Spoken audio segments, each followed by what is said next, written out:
Okay, just thought I would do a little game room repair update. I always have a running to-do list. It never goes away. That's what happens when you have a bunch of games in your collection, and then you're always cycling in new games. But such is the way of the pinball games room. So what I have done so far today, I feel like I've made some good progress. This is my old Pinball Magic power board. I removed that and installed my brand new old stock power board that I got from Australia, Pinball Spare Parts Australia. Thank you guys. It wasn't cheapest thing in town, but the reason I did this is because since day one of having this machine, I've had intermittent resetting issues, and I thought it went away after sending out my board for repair, after reflowing all the capacitors and bridges myself initially. I thought I resolved the issue, but it popped back up again shortly after I installed my color DMD. I mean, immediately after, so I thought it might have been tied to the color DMD. It didn't make any sense though.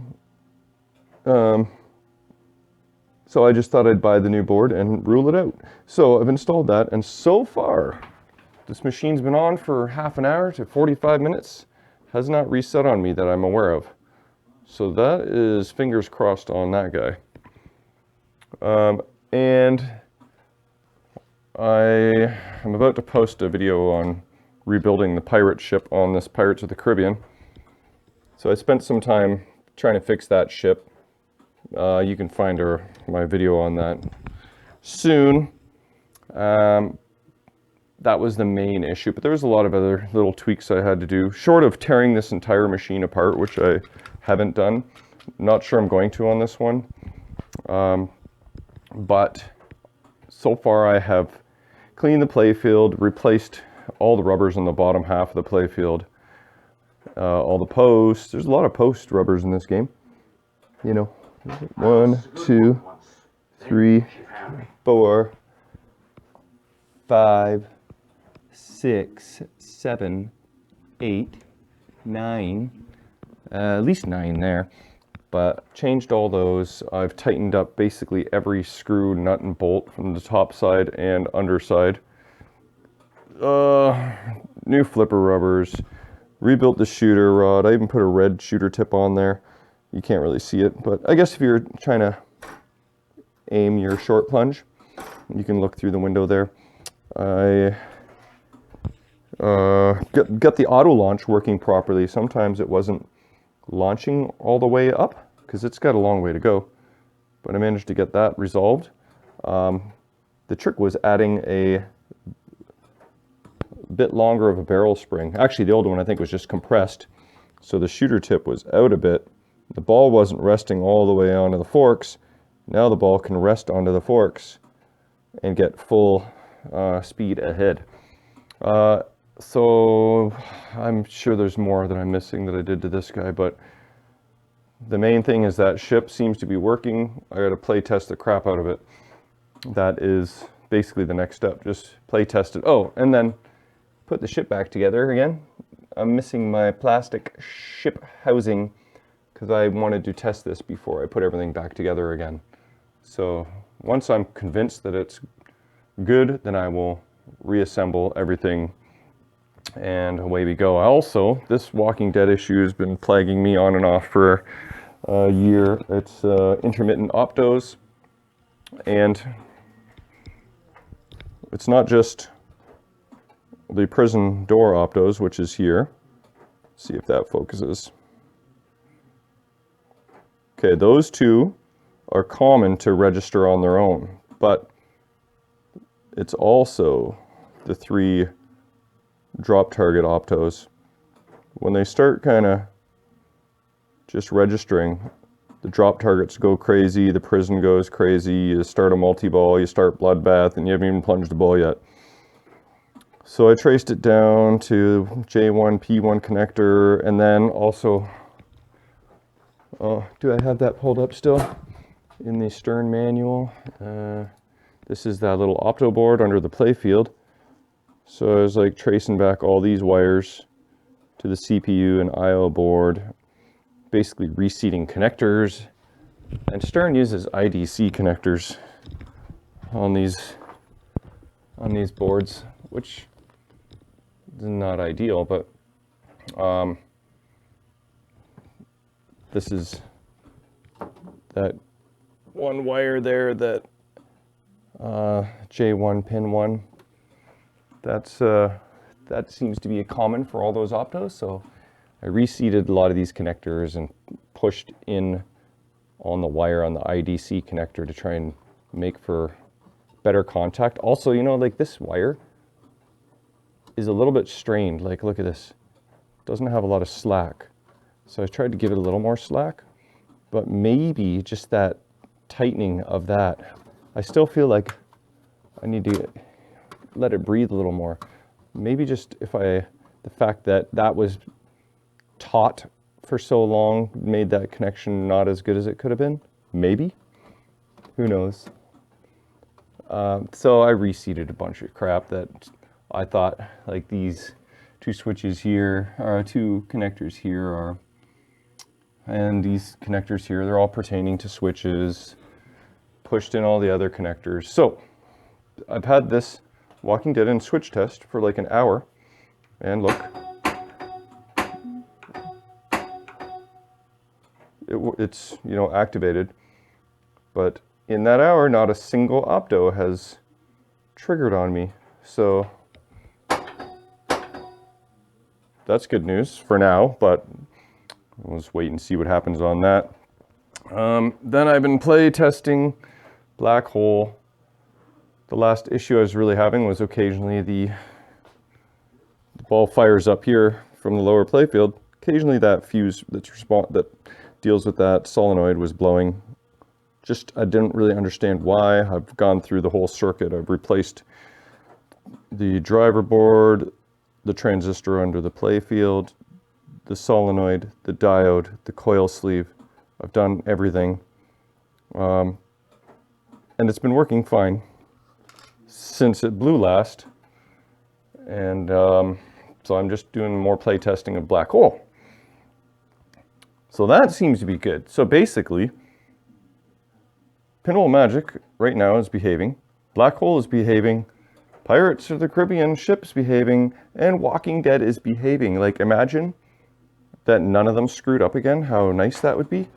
And one of the more fun repairs I did today, well, it's not a repair, look, it's Monster Fish Mod.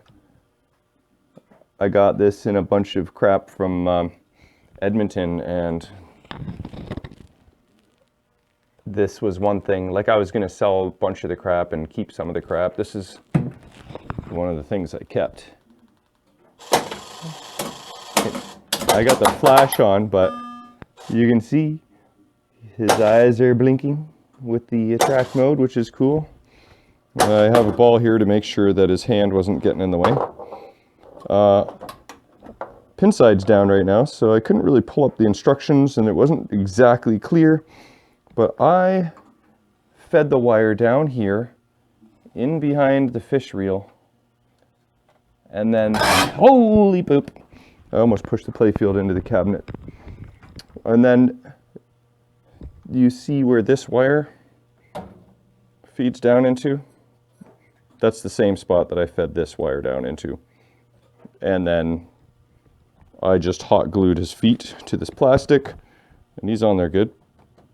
He ain't going anywhere, not for a while anyway. And I guess we should give him a quick little test.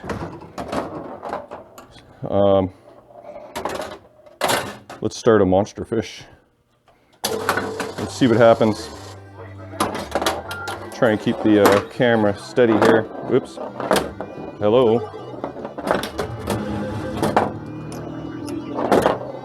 Sorry, I'm not keeping the camera steady. I know.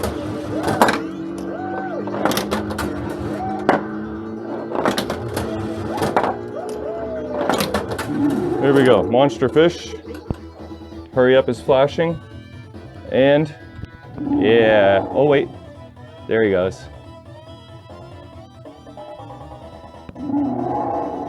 That's pretty cool. I'm happy with that. So that's basically a little update of what's been going on. Well, the last thing I did is I had this All-Tech driver board. I don't know what happened, but one day the high voltage section blew on it. And I had to replace this transistor. And I also had to remove this surface mount resistor. Is it a resistor or a diode? I forget now. I think it's a resistor.